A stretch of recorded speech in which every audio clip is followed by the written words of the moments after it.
I need y'all to do me a favor. I need y'all to take your hands. I need y'all, if you don't want to use your hands because you got too much stuff, use your feet. And I need you to do this.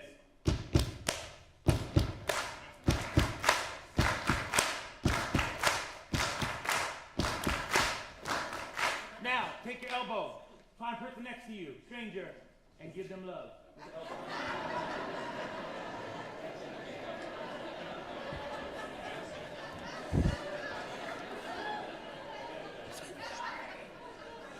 So, hi. I just wanted to give you a taste of what I do. My name is Robert Karimi, and I'm an experienced designer, solo performer, and it is because of Creative Capital and that first handshake with the elbow that I am here today to show you my project, Wham, because I'm 80s. I do installation work. I create my own objects.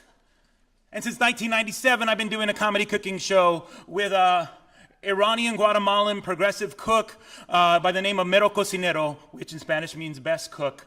And I decided to see if I could do something with him. My father, who's Iranian, got type 2 diabetes, and he was able to make the disease go down using my grandmother's recipes and Iranian, and how we eat back in Iran. But I realized when I was researching this project that people at risk with type 2 diabetes are bombarded with all these numbers and all these messages.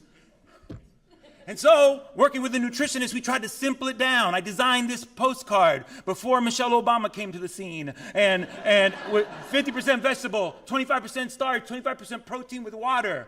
And I went back to my own cultural stories. I am a participant in the Black Panther free lunch, free breakfast from the Bay Area. So then, I started getting, from Creative Capital, I met Irene Hoffman, who brought me to Baltimore. And then during the Occupy movement, we occupied lunch. And so we got people to talk about lunch and the economy, because the goal of the project, the People's Cook Project, was to get people to reconnect to their cultural histories, their food stories, as a source of healing and balance, rather than get caught up in shame and guilt when we deal with diseases like type 2 diabetes. I also did Viva la Soul Power during Day of the Dead, where we had a set of interactive altars and got people to remember their ancestral food, their ancestral recipes, with a 5-course meal with waiters that were actors, and people got to share. In 30 minutes, everyone was just sharing, and the rest of the performance didn't matter. And then in Baltimore, also as well, we went to East Baltimore and worked with Micah, and where they were trying to get people of the neighborhood to come and hang out with them, but they wouldn't do it. So what did we do? We got a DJ, we got a barbecue, and then I said, hey, whoever wants to help, do it. So this young man was the first person that wanted to help. Then all the other children came. Then their grandma, auntie, mama came, because they're like, what the hell are they doing with that crazy guy? And we had a block party for 250 people. Okra. Rituals, making tortillas together, and also at Arizona State, I was brought in to help teach my methodologies to nutritionists and promotoras to help people in Native and Latino communities take things to make their messaging more delicious when they're dealing with health. So, with all of this, I've served over 50,000 people from 2009 to 2015. With sponsorship from Whole Foods, Super Value Foundation. I mean, I can go on and on. We took the initial handshake and multiplied it by almost 250. Wait, 20, yeah, whatever. I'll tell you my math later. Also, our market was mainly women 18 to 65 for performance. And what that gave me was, the gift that came out of this was we got studied by professors from Arizona State to see if my methods could help change people's health. And after the initial study, they found out that people are more open to change when they interact with some of my experiences. So now we're going out to the NIH to go do a 3 to 5 year longitudinal, is that what it's called, study. And we won an Emmy for the documentation of the project.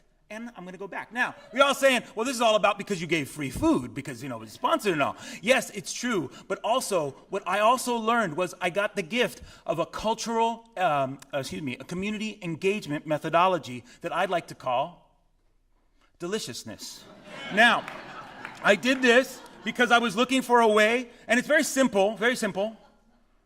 First, you got to honor the wisdom of everyone in the room. Oh, I can do this. You can honor the culture of everyone in the room, be culture-centered. allow for others to shine, so that we nourish everybody. And I took these from my premiere. I then went into other communities with deliciousness and worked with Hmong elders so that we could start writing down their recipes and food stories to share with the next generation.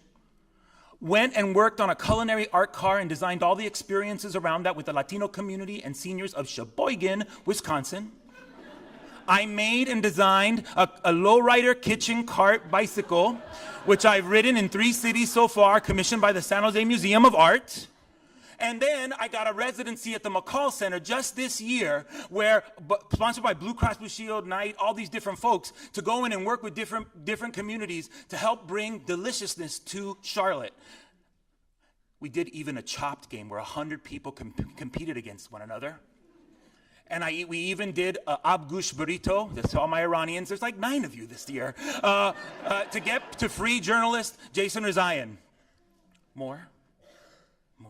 My poster, more posters. All this is designed by me. And it even gave us the 7th Street Market, where we did a bicycle parade and we did interactive guerrilla-style theater to get people to eat together, cook together, talk about their cultural recipes and their stories.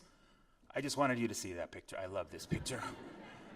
So what I need, my ask is, where's the ask? Damn it, I didn't know I was gonna say this.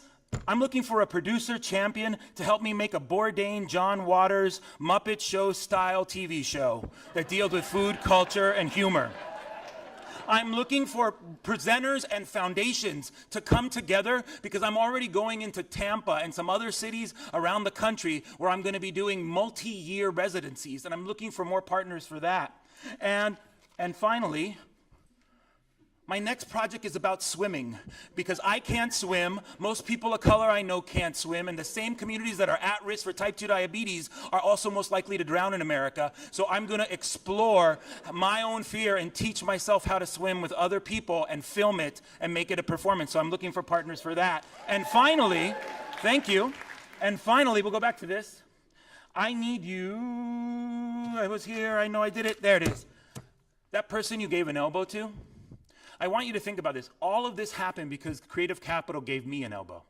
And I am really, oh shit, I'm crying, okay. I'm really grateful for that, because when I decided to do this project 10 to 15 years ago, and when I talked to some foundations about this project, they said it wasn't art.